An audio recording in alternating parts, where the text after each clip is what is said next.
are the women who are defining success. We create opportunities. We develop our skills. And we are shaping how things get done. We are young. We are old. We are quiet. And we are bold. We come in all shapes and sizes. From every background. And different corners of the world. We are brilliant, beautiful, talented, and we are ready to make our voices heard.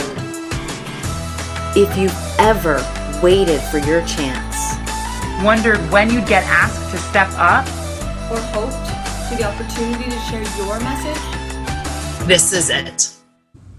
Women's voices matter. Women's voices matter.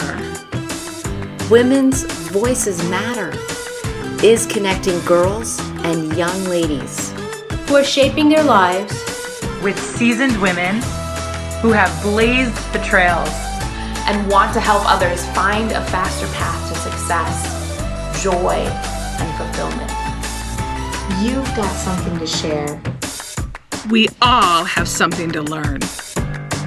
This community is your community. Women's Voices Matter.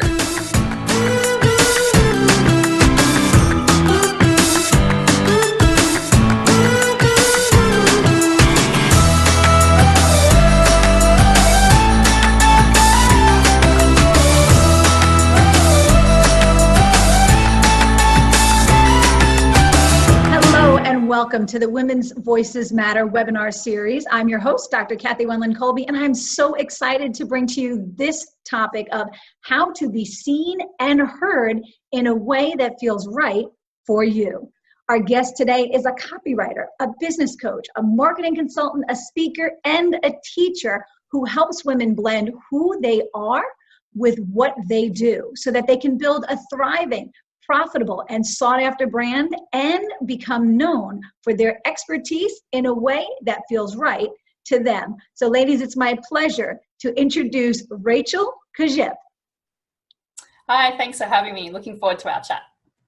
Thank you so much. I'm really excited to get to share a little bit of your knowledge and your expertise with everybody. So listen, it's one of the things that people want right now with social media. Everybody wants to be seen and heard, just not everybody knows the right way to do it. So can you enlighten us?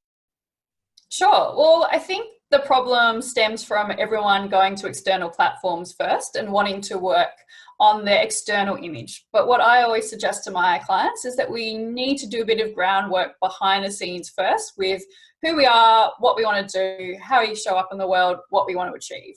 So that could be anything from, do you want to write a book and be known, as an author? Do you want to do a speaker series? Do you want to launch a business? That kind of thing. We need to figure out what you actually want to do first, the reasons why, and then we can work on your external platform. Because I think a lot of people just follow the same methods, or they'll Google how to get seen and heard, what webinar should I be on, what platform, and they just copy everyone.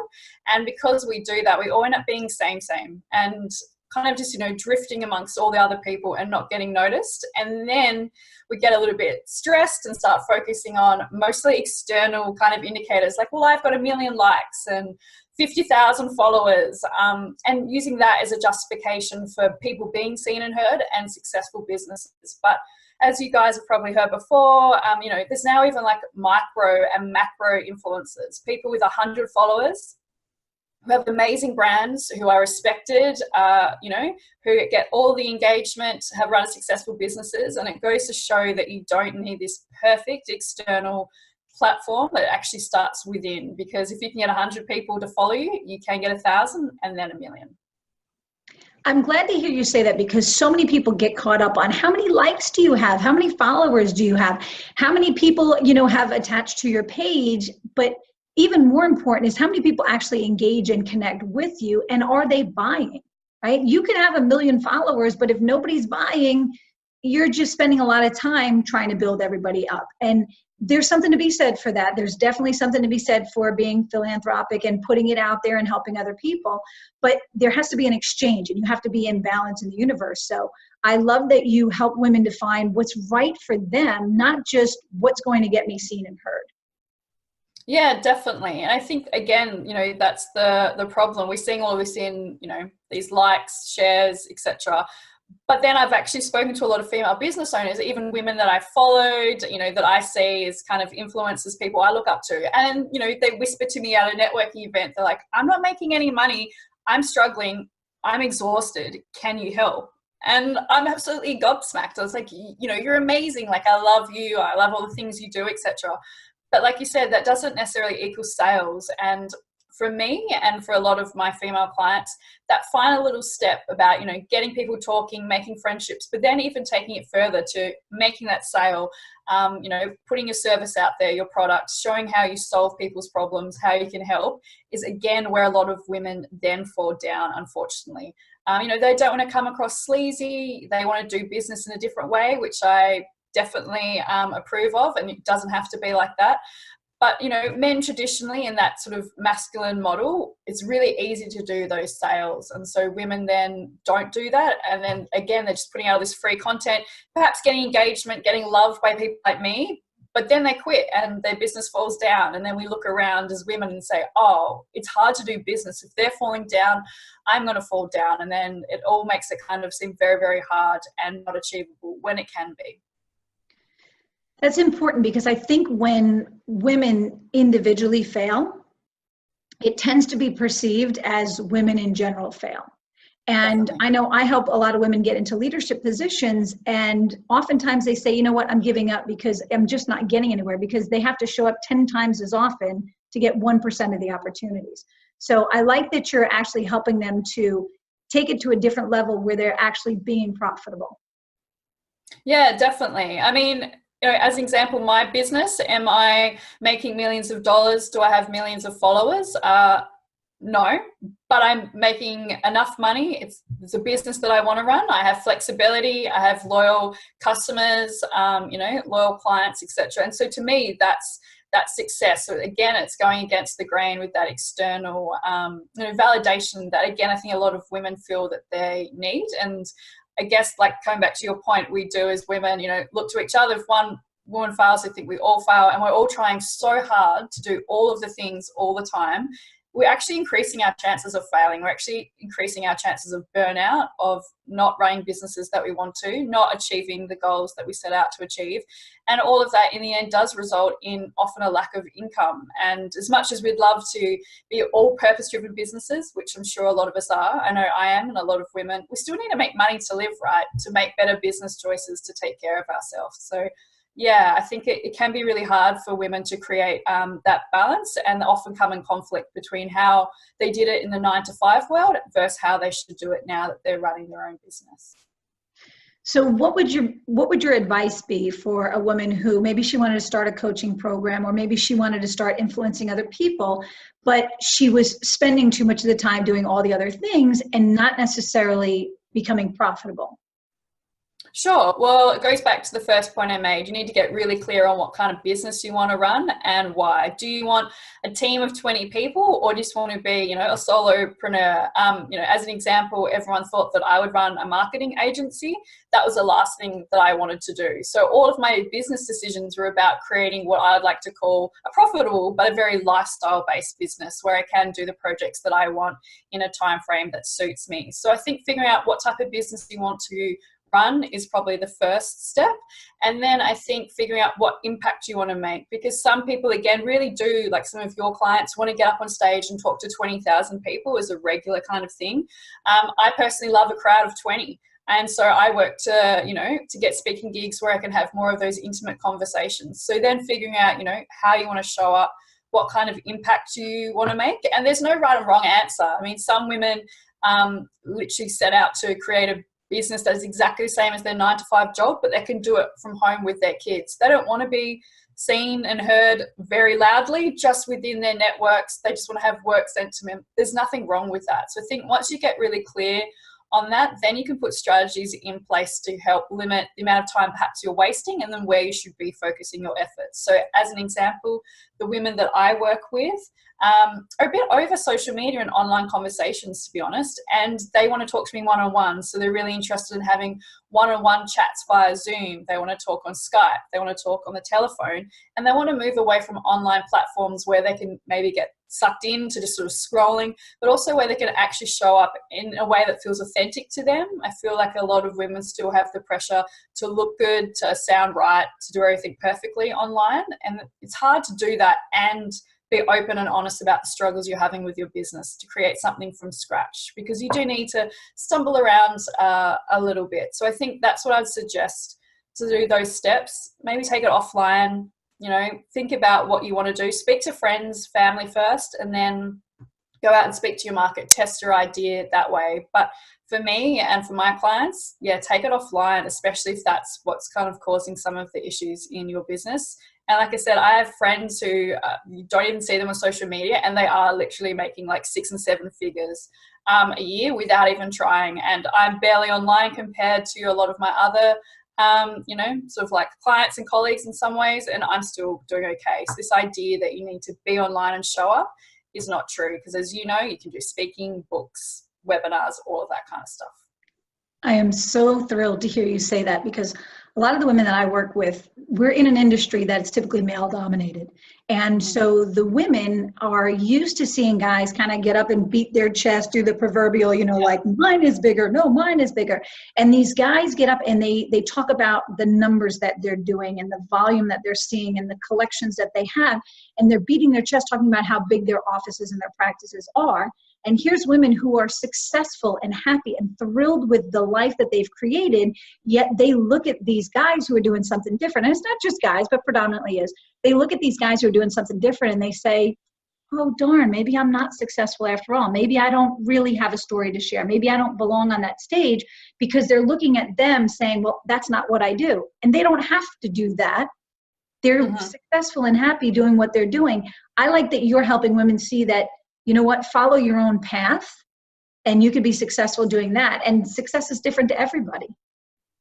Yeah, definitely. And I think that's the, you know, the traditional way of doing business, the traditional way of being seen and living in the world. And I think now that more women are coming up in business and just speaking and being recognized more generally, which is fantastic, we're starting to see a shift where, as I know for a fact, that a lot of women create businesses because they're seeing an everyday problem and they want to solve that problem. So they are very purpose driven, and often when you're purpose driven and you are trying to make a difference, it doesn't actually matter how big your office space is, because perhaps you're not trying to leave such a large environmental footprint in the first place.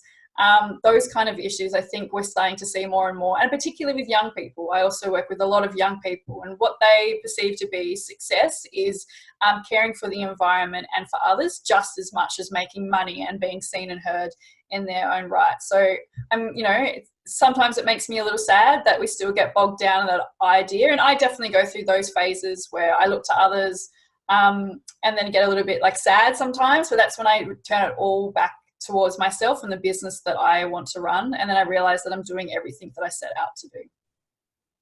And isn't that the key right there, to do what you really set out to do and be happy with it?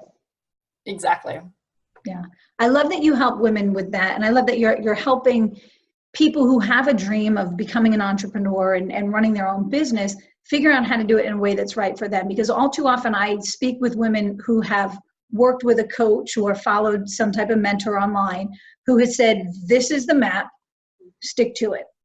Look, it's been successful for my other clients, you just need to stick with it. And the reality is, one person's definition is not the same for everybody when it comes to success. So we have to be able to allow people to realize you can do this your own way, and it doesn't have to be online. It doesn't have to be on social media.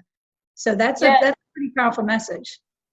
Yeah, definitely. And I'm actually against that. I mean, I'm not going to tear down the business owners and the people who like to put that model across, but I've actually gone and, you know, done something completely opposite with the work that I do and what I try and teach women. Because as an example, I've spoken to women who, like you said, have had mentors or coaches and said, no, you have to do Facebook Live every day. And they're like, I hate showing up and showing my face, you know, like I don't have to put makeup on and all of this kind of stuff. And then I say to them, well, you know, do you actually love writing? They're like, yeah, I love writing. Like, everyone tells me I'm an amazing writer. I was like, we'll start a newsletter list that talks about different issues. If that's the way you want to show up in the world, you can do that. Like, you don't have to do Facebook Lives, and you can work on your strengths. And I think that's what's important, and that's what creates successful businesses, is when you work on your strengths and use a business to highlight those, as opposed to using a business to perhaps try and cover up some of the, you know, the areas that you need to work on, which a lot of people try and do. So yeah, they'll fumble around on Facebook Live thinking that it will get them more engagement, but if they look, to be honest, they're looking awkward and don't look comfortable, then no one's going to want to pay attention anyway, or even questioning why they do it. And of course, we all get a little nervous, but if you then don't go into the flow, think about doing something else. And so I agree with you, this kind of idea that we have to follow the model, it's just not right. And often you spend a lot of money following all of these different models that I guess tell you what to do, when really you probably need to be shown what to do, and to have someone co-create with you or support you through that journey, as opposed to just saying this is what you need to do, pay $500. Right. So that's such great advice. And for the women who are listening right now and who want to learn how they can connect with you, or how they could work with you, or how they could just learn more, because you've got such an energy about you that's very inviting and welcoming. And I can see that people are going to say, you know what, she's going to help me get to the next level. She's going to help me clear out my mind. Rachel's going to be the one to help me figure out how to do what's congruent with me. How can people get in touch with you? Well, thank you firstly for the compliments. That was lovely. Yeah, everyone can just jump on my website. It's my baby, it's my home base. And so that's just my name. So rachelkurzyp.com.au. You can jump on there. You can learn a bit more about my backstory, some of the services that I offer. You know, you can, obviously the same as most businesses, you can look at my online profiles, join my newsletter list where I have series of different questions and prompts and support. But, you know, just send me an email. People are normally surprised. I literally reply to every single email that I get, and I love them. It makes my day a little less lonely sitting from behind the computer. So yeah, just drop me an email if you want to say hi and start up a conversation. I'd love that. I love it. And so I have to point out your lovely accent, because when we first got on, it was the absolute first thing I noticed. So tell everybody where you're from. Melbourne, Australia. So if you hadn't guessed, I'm Australian with my Aussie accent. Love it. Love it. So you're just going into summer down there? Yes, it's super hot today. It's 42 degrees and super windy. So I went for a run this morning, nearly died, and now I've got all of the windows closed, and I don't plan on leaving the house for the rest of the day. Yeah. I love it. I love it. It's the other 42 degrees here. So it's the winter 42 degrees, and I'm in the house because it's chilly out. So. Yeah, I couldn't handle that. I prefer hot weather every day. Yes. I love it. Well, listen, I want to thank you so much for connecting with us, because you had so much great information to share. Thank you. Yeah, it's been great to be able to share it with everyone. Like I said, yeah, get in touch if you want to talk more. I know they will. And ladies, I'll put a link down below so that you can get in touch with Rachel, because I know you're going to want to learn a little bit more and learn how you can basically find who you truly are and who you are meant to be in the business world. With Rachel, she'll help you with that information. Listen, I want to tell all of you women, thank you so much for stepping up in your own corner of the world, because every time you step up, you give other women permission and a role model to follow so that they can step up too, because together we rise. And when together women start to rise, we help others raise up, because women, listen, we're typically the caregivers. We're very often the breadwinners, but we are the people who are raising the next generation. And so when we are empowered, we start to empower others. And that means our daughters and our sons, who will grow up to be leaders in the future world and do a much better job, so that all of humanity can have a great experience on this planet. I'm so excited to see what you create from what you learned today from Rachel. Ladies, drop a comment, reach out to us, be sure to reach out to Rachel, and I look forward to seeing you on the next episode of Women's Voices Matter.